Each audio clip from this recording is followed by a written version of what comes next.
And welcome back to this portion of the Real Estate Radio Hour. If you want to ask a question, real estate-wise, 651-989-9226, or send us a text at 81807.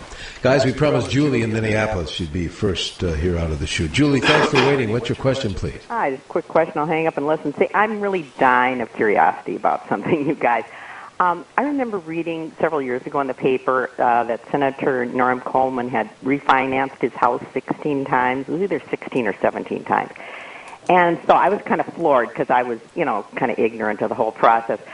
Can you explain how that ends up being to your financial advantage if you do that many times? Thank you. No, thank you. That's a good question because I know a lot of people that have refinanced a lot of times. We've got Justin Jurkovich with W.J. Bradley. Justin? Well, really what it boils down to is how much you're actually reducing your interest rate or the interest that you're paying in relationship to the costs that are associated with that loan. So you're really looking at it as a return on your investment. So if it costs you, let's just say $2,000 to do a refinance and your interest rate drops 1% on a $200,000 loan, you're saving yourself $2,000 over that year. So you're at a break even. So if you stay in that loan for 13 months, you've in essence actually made money on the deal versus keeping your existing loan.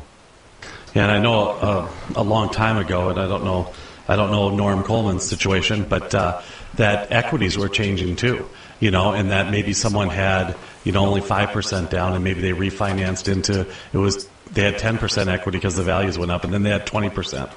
Well, and that changes two things also that with regards to the interest rate might be lower because you had a lower loan to value, or in a lot of cases too when values were appreciating, people would go from being at above 80% loan to value to being able to refinance and being under 80%, which would remove the private mortgage insurance that's required by lenders. Yeah, perfect. And then Andy, I was going to say, we were talking about how this market has gotten better.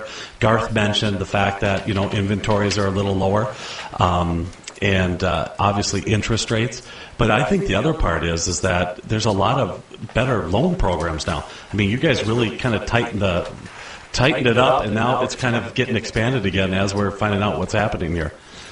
Well, I think, at the end of the day, what happens more so than anything is there's just a perception, and with what's happened over the last few years, there's a perception that, you need to have 10 or 20% down to purchase a home and that the qualifications are difficult. It's not necessarily that the qualifications are any more difficult for the conventional or FHA loans. It's just that they're going to require more documentation. So the actual requirements haven't necessarily changed across all programs. It's just that they're being a little bit more thorough in checking to make sure that you actually meet those requirements.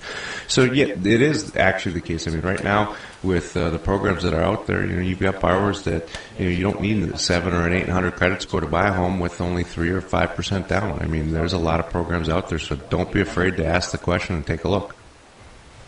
Well, that's true, and I think we were talking a week or two ago, that people were checking into like the HARP program. That's changed. The HARP program's changed, and some people don't think that, hey, you know what, I got turned down already, and it's a kind of a pain in the butt to be able to go through. But a lot of stuff has changed in that regard as well.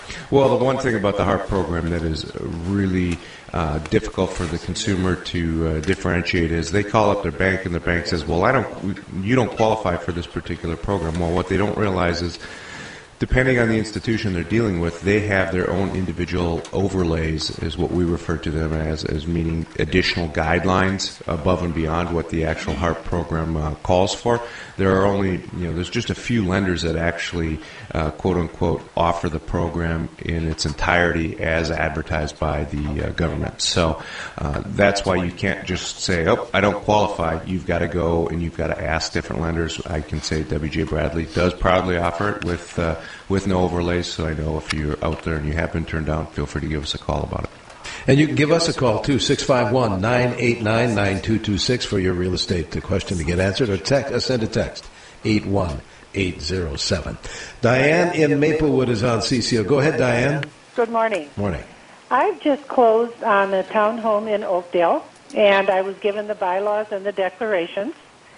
However, I don't have a copy of the rules and regulations.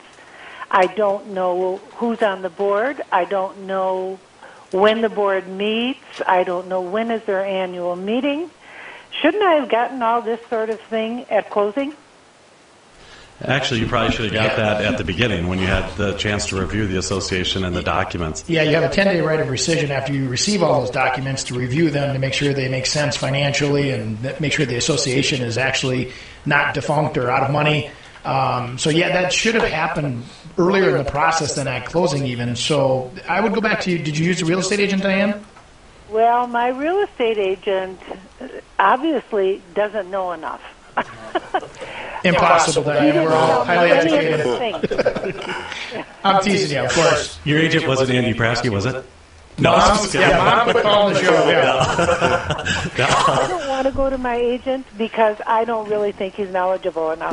Here's what I would suggest you, Diane. I think I'd go back to the broker. And your agent's broker will be able to assist you. They're not going to make the agent feel bad. I don't think there's going to be bad blood there. It's something you should have, and you should obviously have received a long time ago. Or just go to the association and ask them for that. It's just the scary part is once if there's rules and regulations and it says, you have a pet horse, right, and that horse isn't allowed there, and you thought it was, that's when that becomes a problem. But hopefully that's not going to be an issue. That's only a Rooney family problem, I think, the horses.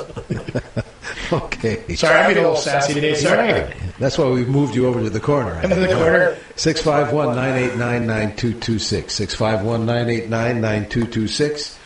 6519. That line is open. By the way, there is a toll-free line I think I failed to tell you about, 866-989-9226. And, of course, you can send a text at 81807. We'll be back with more here in the Real Estate Radio Hour on WCCO.